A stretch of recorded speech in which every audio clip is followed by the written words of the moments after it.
যখন কাজ করছে অনেকে অনেক কথাই বলছে, কোনো কথা বলেন, অনেকে দেখা গেল মিশা পর্যন্ত বন্ধ করে দিচ্ছে আমার সাথে, ব্যাঙের ছাতা নিয়ে কাজ করছে, এরকম কথা শুনতে হয়েছে আমাকে। কিন্তু সাহসটা পাইছে কোথায়? যে হয়েছেন একজন সফল উদ্যোক্তা, করছেন প্রতি মাসে আয় 1 থেকে 1.5 লাখ টাকার বেশি। হয়েছেন অনেকের অনুপ্রেরণা, দিচ্ছেন আবার অনেকেই উদ্যোক্তা হওয়ার প্রশিক্ষণও। প্রায় 4 থেকে 500 জন আমাদের কাছ থেকে ট্রেনিং নিচ্ছে, এখান থেকে শিখছে। ব্যবসায় সর্বস্ব হারিয়ে জীবন যখন থমকে গিয়েছিল, তখন নতুন আশার আলো দেখেছিলেন সাইফুল ইসলাম। মাত্র 6,000 টাকা ধার নিয়ে শুরু করেছিলেন 100 স্পন মাশরুম চাষ, যেখানে এখন প্রতিদিন উৎপাদিত হয় 40 থেকে 60 কেজি মাশরুম। হোটেল একটা বিজনেস, তো ওখানে মোটামুটি একটা ভালো একটা লস খাই। খাওয়ার পরে পরবর্তীতে দিশাহারা হয়ে যায় কি করব।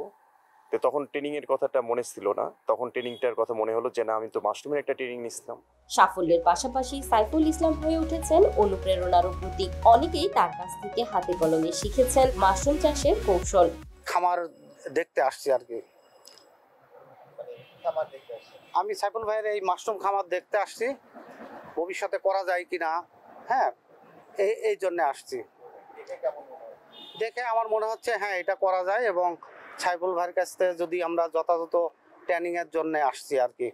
মূলত এটাই উদ্দেশ্য। পরে আমাকে যে সরকার থেকে 12 দিন ব্যাপী একটা ট্রেনিং দিয়ে এলো। ট্রেনিং এর পরে আসি আমি এই চাষ শুরু করছি, নিজে স্পন বানানো শুরু করছি, করে নিজে চাষ করছি। সাইফুলের দেখা দেখি এখন অনেকেই মাশরুম চাষে আগ্রহী হচ্ছেন। কৃষি কর্মকর্তা বলছেন, বিশেষ কোনো জমি ছাড়াই বাড়িতে এর চাষ করা যায়। জনাব সাইফুল ইসলাম নিজে স্বাবলম্বী এবং আশেপাশের তরুণ উদ্যোক্তাদের মাধ্যমে মাঝখানে এটা ছড়াই দিয়ে তারাও, তরুণ উদ্যোক্তারাও স্বাবলম্বী। তুমি লাগে না বাড়ির। বাংলাদেশের একমাত্র স্মার্ট সিটি বসুন্ধরা এখন আরো নিরাপদ, আধুনিকতায় আরো এক ধাপ এগিয়ে। ভিতরে এবং পরিত্যক্ত যে কোনো একটা ঘরকে যদি উপযোগী করা যায়, সেখানে মাশরুম চাষ করা সম্ভব। সাইফুলের সাফল্যের পেছনে রয়েছে সরকারি সহায়তা ও প্রশিক্ষণের ভূমিকা। যশোর অঞ্চলে টেকসই কৃষি সম্প্রসারণ প্রকল্প থেকে পেয়েছিলেন প্রয়োজনীয় প্রশিক্ষণ ও সরঞ্জাম সহায়তা। আমরা ট্রেনিং প্রদান করি। তার পরবর্তীতে তিনি এই মাশরুম তার যে কার্যক্রম শুধুমাত্র প্রদর্শনীতেই থেমে থাকেনি, তিনি তার এই কাজকে আরো বিস্তৃত করেছেন এবং তার দেখা দেখি আশেপাশের অন্যান্য যে সকল উদ্যোক্তা রয়েছে বা যারা আগ্রহী, তারা তার কাছে যাচ্ছেন এবং পরামর্শ পাচ্ছেন। দেশ জুড়ে মাশরুম চাষকে ছড়িয়ে দিতে সরকারি প্রকল্পগুলো কাজ করছে নিয়মিত।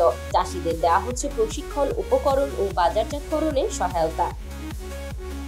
এই মাশরুম চাষ সম্প্রসারণে এই প্রকল্পের মাধ্যমে আমরা প্রদর্শনী দিয়ে থাকি কৃষকদের, এবং এই মাশরুমের অনেকগুলো উদ্যোক্তা এই প্রকল্পের আওতায় ইতোমধ্যে গড়ে উঠেছে। তাদের যে মাশরুম উৎপাদিত হচ্ছে, এই উৎপাদনকৃত মাশরুমের বাজারজাতকরণে আমরা সহায়তা করছি।